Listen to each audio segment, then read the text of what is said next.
যোৰহাটৰ ঐতিহ্যমণ্ডিত মইনাপুৰীয়া নামঘৰত পবিত্ৰ ভাদ মাহৰ নাম প্ৰসংগ আৰম্ভ।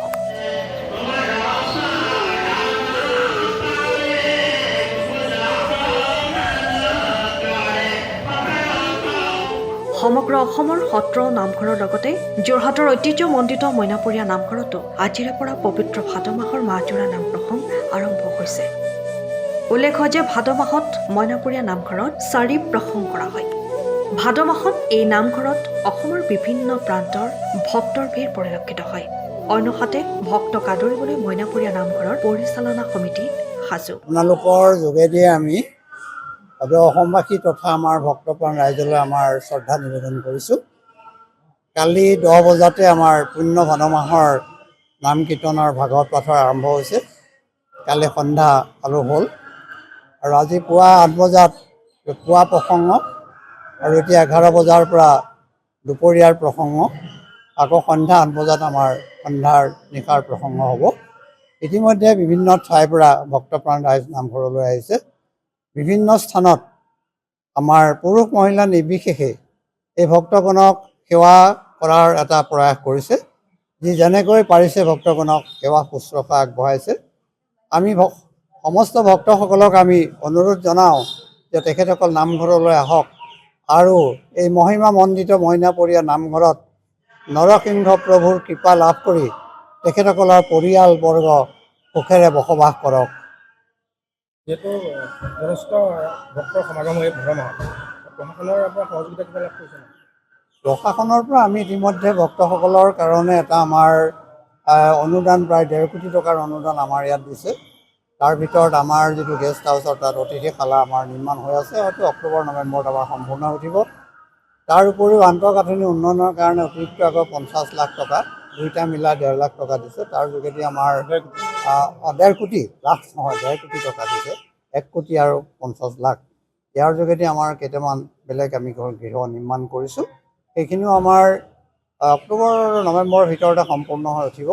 ইতিমধ্যে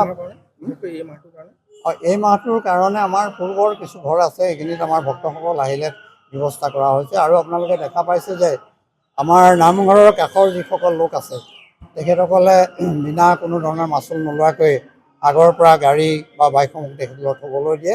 এইবাৰো আছে। আমাৰ নামঘৰেও নিজাববীয়াকৈ প্ৰায় 3ডোখৰ স্থান আমি কৰিছোঁ।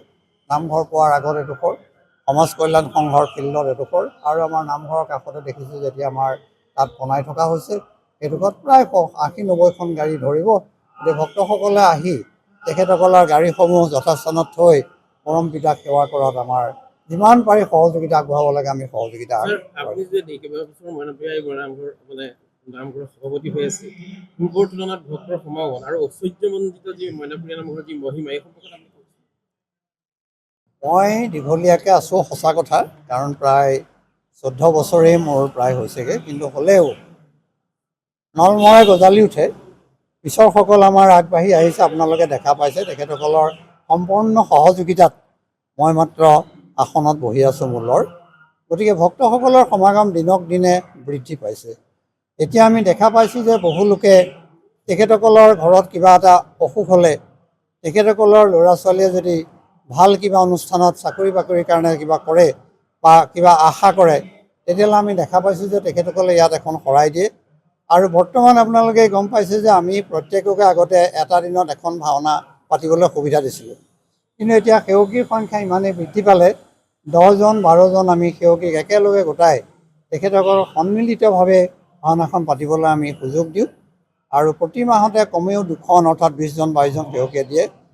অলপতে আমি এটা কথা শুনিবলৈ পালোঁ, দেখা পালোঁ, আমাৰ মনটো বৰ ভাল লাগিল যে আমাৰ এই অঞ্চলৰে এজন ডাক্তৰ, তেওঁ MD বহি আহিছিলে এটা বিশেষ বিভাগত, আৰু তেওঁ আহি আজি 2 মাহৰ আগতে, মই এটা কৈছোঁ এই কথাটোৰ কাৰণে সকলো লোকেই মানে ইয়াক বিশ্বাস কৰে যে থাপনাৰ মুখত তেখেতে সেৱা কৰোঁতে থাপনাত যি ফুল আছিল সেই ফুলে এনেকুৱা ধৰণে তেওঁক আকৰ্ষণ কৰিলে, এপাহ নতুন ফুল ইয়াত নিদিয়া পৰ্যন্ত তেওঁ সপোনত সদায় সেই ফুল দেখিবলৈ ল'লে।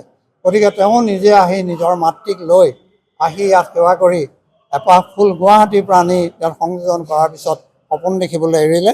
আৰু সঁচাকৈয়ে তাৰপিছতে তেওঁৰ যিটো ফল, সেই ফল লাভ কৰি বৰ্তমান তেওঁ এজন বিশেষজ্ঞ ডক্তৰ হিচাপে প্ৰতিষ্ঠিত হৈছে।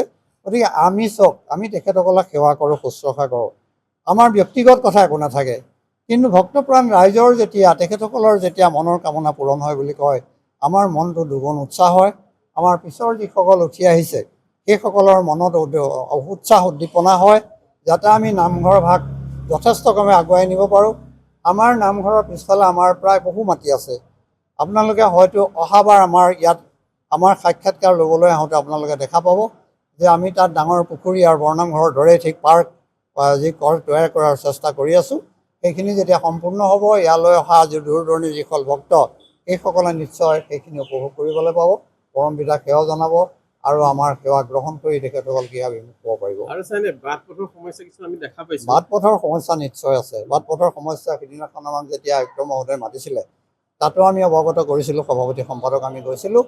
কিন্তু তেখেতসকলৰ যোৱা সপ্তাহত এই ৰাস্তাটো তেখেতসকলক আমি কৈছিলোঁ যে ওপৰটো খান্দিব নালাগে।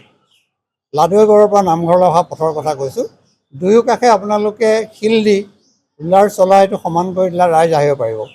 কিন্তু তেওঁলোকে ওপৰটো ভাঙি নতুনকৈ কৰাৰ এটা প্ৰয়াস কৰিলে।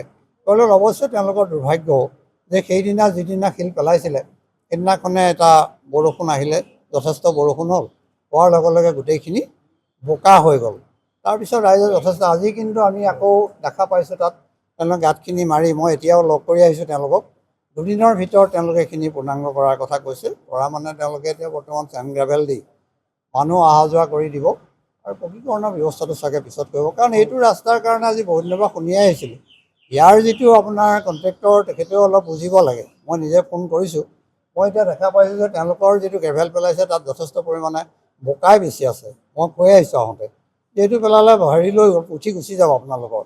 কিন্তু আমাৰ নিজৰ এজন অসমীয়া যুৱক বৰা, তেখেতক মই নিজে ফোন কৰিছোঁ, আমি অতি আনন্দিত হৈছোঁ।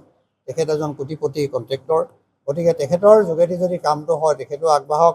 আমাৰ অসমীয়া নিজৰ এজন যুৱক হিচাপে আমি তেখেতক আশীৰ্বাদ প্ৰদান কৰিছোঁ, কামখিনি খালি ভাল কৰক। এই মাহত মানে আমাৰ এই মাহৰ পকীকৰণটো নহয়, কিন্তু নামঘৰলৈ এইটো আৰু দুদিনৰ ভিতৰতে হ'ব বুলি কথা দিছে। গতিকে ভক্তসকলে ইয়ালৈ আহিব পাৰিব। আপুনি ঘৰখনত জাপানী চৌকাত দৰ্জা, খিৰিকী, গ্ৰিল, গেট আদি লগাব বিচাৰে নেকি, যিবোৰ দীৰ্ঘদিন অটুট থাকিব? তেন্তে পলম নকৰিব, আমাৰ বিপণীলৈ আহক। যোৰহাটৰ একমাত্ৰ আমাৰ বিপণীত এনে উন্নত সামগ্ৰী উপলব্ধ। এই মেচিনটোৱে বেণ্ড কৰা হয়, দৰ্জা, চৌকাত আৰু উইণ্ডো বনোৱা হয়। বাকী আমাৰ গেনব্লাইজত হয় এইবিলাক। আমাৰ ঠিকনা শ্ৰীৰাম এলুমিনিয়াম চেণ্টাৰ, DCB তিনিআলি, তৰাজান, যোৰহাট 785006। যোগাযোগৰ নম্বৰ 8638967754 অথবা 9401552548। পাল্লা বনোৱা আছে, এইটো গেলভেনাইজৰ হয়। এইটো প্ৰেছ ষ্টীল বুলি কয়। গেলভেনাইজৰ উইণ্ডো হয়। ইয়াত ষ্টীলৰ এইবিলাক গ্ৰিল দিয়া আছে, এক্সট্ৰাকে গ্ৰিল প্ৰয়োজন নাই, গ্ৰিল চব লাগি গৈছে। আৰু এইফালে মস্কিটো নেটো দিব পাৰে। এইটো মস্কিটো নেট, এইফালে বেক চাইডে মস্কিটো নেটৰ পাল্লা আছে। পকাত নি পিনে ঘৰটো আৰম্ভ কৰোঁতে লৈ যাবলগীয়া হয়। তেতিয়া পকাত দি দিলে মানে ইয়াত ঢেলাই সোমাই যাব, মছলা সোমাই যাব। বালি মছলাটো ভৰাই দিলে মানে মজবুত হৈ যাব ইয়াৰ। সময়ৰ খবৰ সময়ত পাবলৈ ফ'ল' কৰক টাইম অফ আছাম।